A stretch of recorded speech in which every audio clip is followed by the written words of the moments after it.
Hello dear loving student, आज हमारा test number है 222।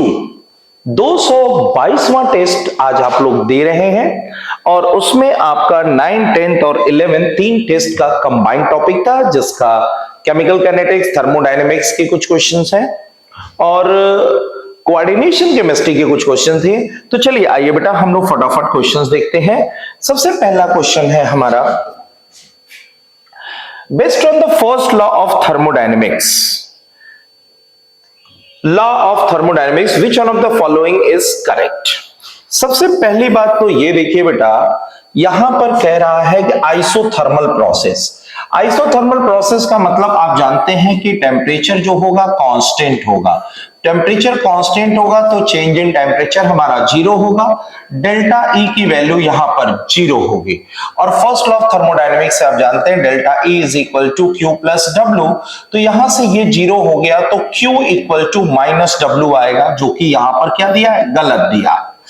आइसोकोरिक का मतलब होता है कि वॉल्यूम कांस्टेंट है, वॉल्यूम कांस्टेंट है तो वर्क डन जीरो होगा। Delta E is equal to Q plus W, ये वैल्यू जीरो हो गई तो delta E is equal to Q होगा, यहां माइनस क्यू दिया है, ये भी गलत हो गया।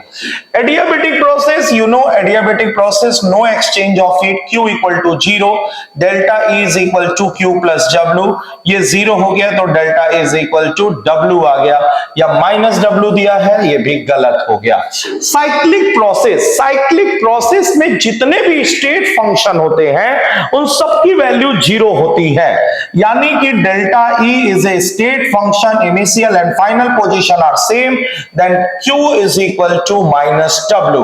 आप जानते हैं delta E is equal to Q plus W लिखेंगे, ये वैल्यू जीरो हो गई, then Q is equal to minus W, answer D is correct. तो 51 का आंसर है हमारा डी। चलिए अगले क्वेश्चन आते हैं 52 में ideal gas undergoes isothermal expansion. Isothermal है और कांस्टेंट प्रेशर है। अब पहली बात है, एक्सपेंशन हो रहा है, वॉल्यूम बढ़ रहा है, मॉलिक्यूल्स दूर दूर जा रहे हैं, तो एंट्रोपी जो है हमारी वो बढ़नी है। लेकिन एंथैल्पी के बारे में क्या कहेंगे? पहली बात, अगर टेम्परेचर कांस्टेंट है तो चेंज इन टेम्परेचर जीरो होगा, डेल्टा ई जीरो होगा, ई की वैल्यू जो है वो कांस्टेंट होगी। ई की वैल्यू कांस्टेंट हम जानते हैं H इज इक्वल टू होता है E प्लस पीवी, ठीक है ना, और PV is equal to RT होता है, तो हम लिख सकते हैं E प्लस RT। अब ये बताइए आइसोथर्मल में ये कांस्टेंट है, R ऑलरेडी कांस्टेंट है, T ऑलरेडी कांस्टेंट है, तो H भी हमारा क्या होगा, कांस्टेंट, यानी enthalpy remain constant but entropy increases. 52 के बाद अगला क्वेश्चन है 53, which one of the extensive और इंटेंसिव प्रॉपर्टी क्या होती है बेटा? एक्सटेंसिव प्रॉपर्टी का मतलब होता है वो प्रॉपर्टी जो क्वांटिटी पर डिपेंड करे, और वो प्रॉपर्टी जो क्वांटिटी पर डिपेंड ना करे वो होती है इंटेंसिव। सपोज बेटा मैंने एक पिज्जा लिया, ठीक है ना, वेज चीजी पनीर पिज्जा, और इस पिज्जे का टेम्परेचर है 25 डिग्री सेल्सियस, ठीक है ना। अब मैं इसको दो भाग में ऐसे डिवाइड कर दूं तो बेटा इसका भी टेम्परेचर उतना ही होगा, उसका भी टेम्परेचर उतना ही होगा, यानी टेम्परेचर क्वांटिटी पे डिपेंड नहीं कर रहा है, प्रेशर दोनों का क्या होगा, सेम, लेकिन मास क्या होगा, हाफ हो जाएगा, वॉल्यूम क्या होगा, हाफ हो जाएगा। तो वो प्रॉपर्टी जो क्वांटिटी पे डिपेंड ना करे, हम जानते हैं density is equal to mass upon volume. दो एक्सटेंसिव प्रॉपर्टी का रेशियो जो होता है वो इंटेंसिव होता है। यहां पे प्रेशर जो है इंटेंसिव है, मोलर, कहीं भी मोलर, पर मोल, पर ग्राम, पर एमएल लग जाए तो समझ लीजिए वो सब के सब इंटेंसिव हो जाते हैं। तो आंसर इसका जाएगा बेटा डी, हीट कैपेसिटी और इंथैल्पी।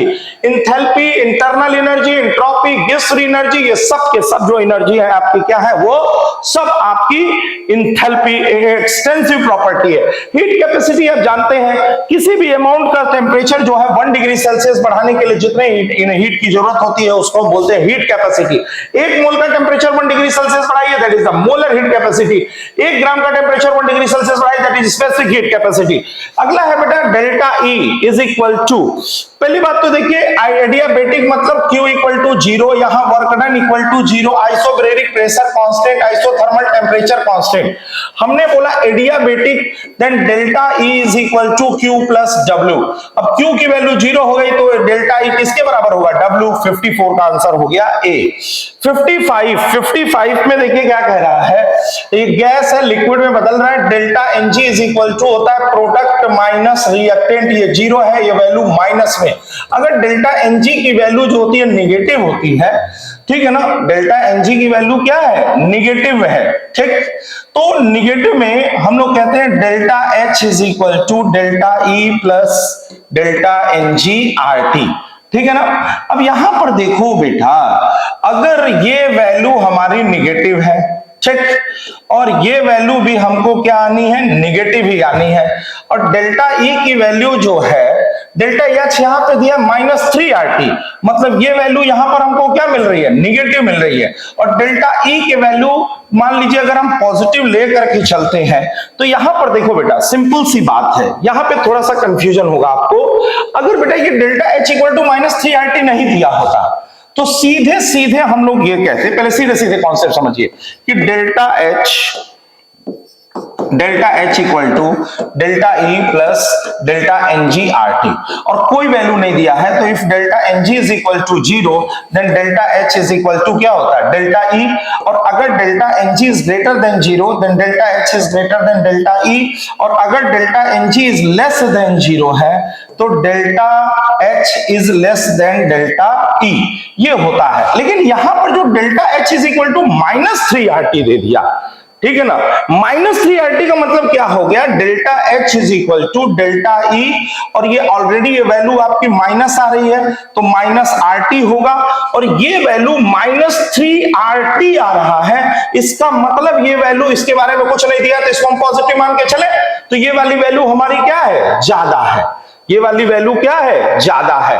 तो इसका मतलब ये हो गया बेटा कि डेल्टा ई की वैल्यू जो है वो डेल्टा एच से क्या होगा, ज्यादा होगा। सॉरी एक मिनट देखिएगा, यहां पे वैल्यू निगेटिव आ रहा है ना, और ये वैल्यू अगर ज्यादा होगी तो वैल्यू क्या आनी चाहिए, पॉजिटिव आनी चाहिए, लेकिन यहां पर आ क्या रहा है, निगेटिव आ रहा है, तो इसका मतलब delta H is greater then क्या होगा, डेल्टा ई, तब इसका आंसर जो है वो क्या चला जाएगा, सी चला जाएगा।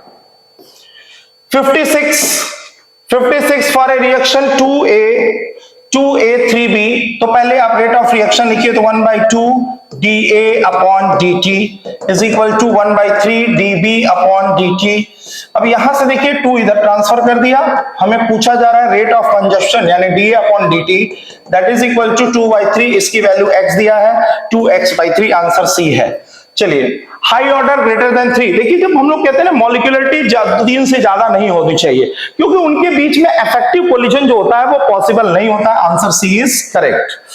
अब देखिए 58, यहां पे decomposition of phosphate on the surface tungsten at high pressure, जब भी हाई प्रेशर की बात होती है ना, एडजॉर्प्शन की बात होती है, तो हाई प्रेशर पे एडजॉर्प्शन, रेट ऑफ एडजॉर्प्शन जो होता है वो डिपेंड नहीं करता है, इसका मतलब ये ऑर्डर ऑफ रिएक्शन क्या होगा, 0, आंसर ए 0 ऑर्डर रिएक्शन।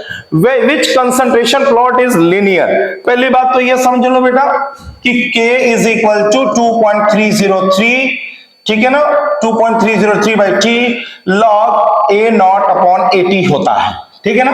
अब यहां से 2.303 हटा दो तो KT is equal to ln A0/AT होता है, ठीक। अब इसी ग्राफ को अगर तुम लिखना चाहते हो तो KT is equal to ln A0 ln AT हुआ, और इसको उठा करके अगर हम लोग इधर उधर फेंकते हैं, ln AT ये पॉजिटिव हो गया, ln A0 माइनस KT हो गया, तो y is equal to C minus MX का ग्राफ हुआ, यानी कि ln A वर्सेस टाइम के बीच में ग्राफ लीनियर होगा और निगेटिव स्लोप होगा, तो 59 का आंसर जो होगा वो B होगा। चलिए 60 देखिए, 60 अच्छा क्वेश्चन है बेटा। सबसे पहले देखिए हमें दिया हुआ है 2A change into B plus C, बस ये ध्यान दीजिएगा, ये सॉलिड दिया है, सॉलिड दिया तो कोई मतलब नहीं है। अगर इसका प्रेशर P0 हो तो ये 0 होगा, ये 0 होगा। इसका अगर मान लीजिए 10 मिनट के बाद हम बात करते हैं तो P0 माइनस 2x, ये हुआ x, यहां पे लिखने का कोई मतलब नहीं है, और इस समय जो है ये कितना है, 300 है, कितना है बेटा, 300 है 10 मिनट के बाद, और कह रहा है t is equal to completion या इनफाइनाइट, ये टोटल का टोटल क्या हो जाएगा, 0, ठीक है ना। अगर मान लो बेटा ये P नॉट हो तो ये कितना हो जाएगा, P नॉट बाई 2। अब यहां पर आप इतना इक्वेशन जमा लीजिए, इनफाइनाइट P नॉट बाई 2, ये वैल्यू कितना दिया है 200, यानी P नॉट हमारा कितना हो गया 400, इनिशियल प्रेशर हमारा 400 हो गया। अब यहां से देखिए P naught minus 2x plus x is equal to 300, यानी P naught minus x is equal to 300 है। तो आप यहां पर क्या करिए, इसकी वैल्यू पुट करिए P नॉट की। तो यहां पे हमने रखा 400, ठीक है ना, 400 रखा, उधर गया तो x बराबर हमारा कितना आ गया 100, x बराबर कितना आ गया बेटा हमारा 100 आ गया। अब आप जब ये इक्वेशन फॉर्मूला पुट करोगे k equal to 2.303 by t log P naught, और 10 मिनट के बाद है P नॉट माइनस 2x, तो k equal to 2.303 by t log initial कितना है 400, और ये हो जाएगा 400 माइनस 200, यानी k इक्वल टू 2.303 बाई 10, और ये आ जाएगा log 2 की वैल्यू 0.3010, सॉल्व करोगे आंसर आ जाएगा बेटा a 0.0693। अच्छा क्वेश्चन था बेटा ये। 61 देखिए बेटा, हम लोग जानते हैं डेल्टा H बराबर होता है activation energy of forward minus activation energy of backward.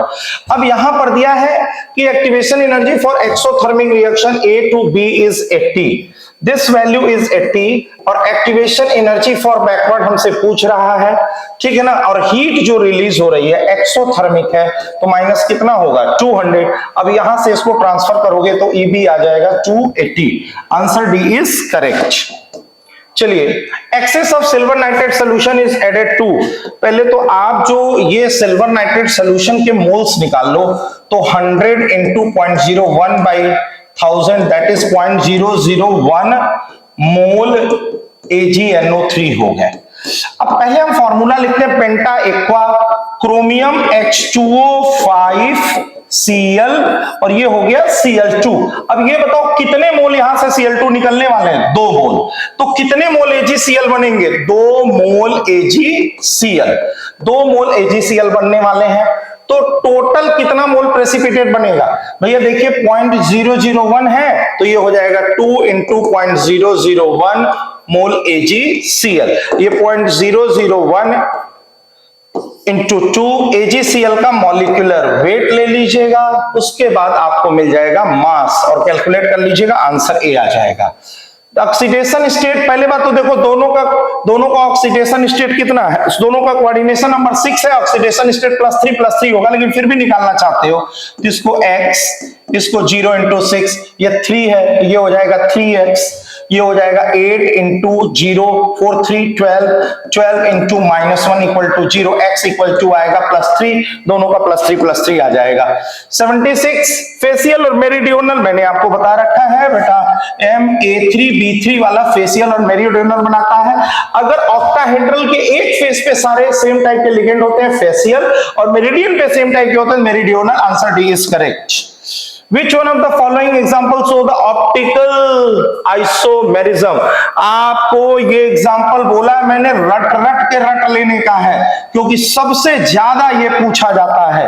ये देखिए EN ये, और ये Cl और ये Cl, यही वाला जो होता है ऑप्टिकल एक्टिविटी नहीं देता है, लेकिन जब इसका सिस फॉर्म बनाते हैं आप ना, तो ये हो गया EN, ये हुआ EN, ये Cl और ये Cl, this is optically active, यानी B वाला जो होता है वो ऑप्टिकल एक्टिविटी क्या करता है, शो करता है। Which one of the following complex species exhibited optical isomerism?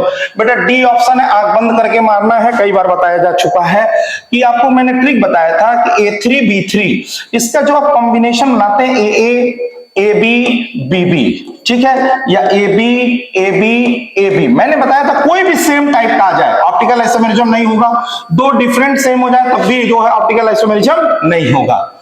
चलिए D4 है बेटा, D4 लो स्पिन का मतलब ही हो गया कि सारे के सारे लोअर ऑर्बिटल में ही जो होने हैं वो फिल होने हैं, T2G में चारों भर जाएंगे। चलिए 80, यहां पे आपको मैंने बताया था आई बाहर सचिन क्लास से फरार, ओह आज पानी नहीं आया, इडियट अमोनिया इन नेपाल चाइना कोलंबो। तो सिंपल सी बात है बेटा, ये ऑर्डर आपको याद रखना है, और 80 का आंसर जो होगा 80 का आंसर ये आ जाएगा बेटा आपका सी। 80 का आंसर सी है। 81 द ऑक्टाहेड्रल कॉम्प्लेक्स, पहले बात तो ये याद रखो बेटा, जो ये विब्ग्योर कलर होते हैं ना, जो तुम लोग लिखते हो, इसका लेमडा जो होता है ज्यादा होता है। लेमडा ज्यादा होगा तो इसकी एनर्जी क्या होगी? कम। लेमडा ज्यादा है तो एनर्जी इसकी क्या होगी बेटा? कम। लेमडा ज्यादा तो एनर्जी कम, तो डेल्टा की वैल्यू भी क्या हो जाएगी? रेड के लिए डेल्टा भी क्या हो जाएगा? कम। अब इस हिसाब से ऑर्डर लगाओगे तो आंसर सी आ जाएगा। चलिए 82 बेटा सब कुछ बताया हुआ है, यहां देखो D5 weak field ligand, sp3 D2, trick याद करो, D1 D2 D3 कोई भी हो, D2 sp3, D8 D9 D10 कोई भी हो sp3 D2, और बीच में अगर स्ट्रॉन्ग फील्ड लिगेंड है तो D2 sp3 और वीक फील्ड लिगेंड है तो sp3 D2। आंख बंद करके मारोगे sp3 D2 और यह D2 sp3। 82 का आंसर जो हो गया C हो गया। CO2 CO8 पहले इसको देख लो बेटा कैसे बनता है। ये जो है कोबाल्ट है, कोबाल्ट, ठीक है, ये हो गया CO, ये हो गया CO, ठीक है, ये CO, ये CO और ये हुआ CO, ये हो गया CO CO CO। ये तो 6 तुम्हारे क्या हो गए? टर्मिनल, 2 ब्रिज वाले हो गए और एक CO CO हो गया, यानी 83 का आंसर जो है बेटा वो B है। तो ये थे बेटा आपके आज के बेहतरीन क्वेश्चंस। तो ठीक है बेटा, फिर मिलते हैं हम लोग अगले टेस्ट में, और अगले टेस्ट का जो भी टॉपिक होगा बेटा आपको alcohol phenol ether aldehyde ketone carboxylic acid nitrogen containing है। तब तक के लिए बेटा हम लोग विदा लेते हैं। तैयारी करते रहिए बेटा, लगे रहिए, हिम्मत मत हारिए, और कोई भी पेपर छोड़िए मत, हर टेस्ट देते रहिए, क्योंकि कोई ना कोई कमियां आपको उसके अंदर आपको मिलती रहेंगी। जो भी दिक्कत लगे पूछते रहिए, और एनसीईआरटी का रिवीजन और पीवाईक्यू क्वेश्चंस का भी रिवीजन आपको फटाफट वीडियो मिलता रहेगा। तब तक के लिए हम लोग विदा लेते हैं बेटा। Okay, thank you so much, all the best.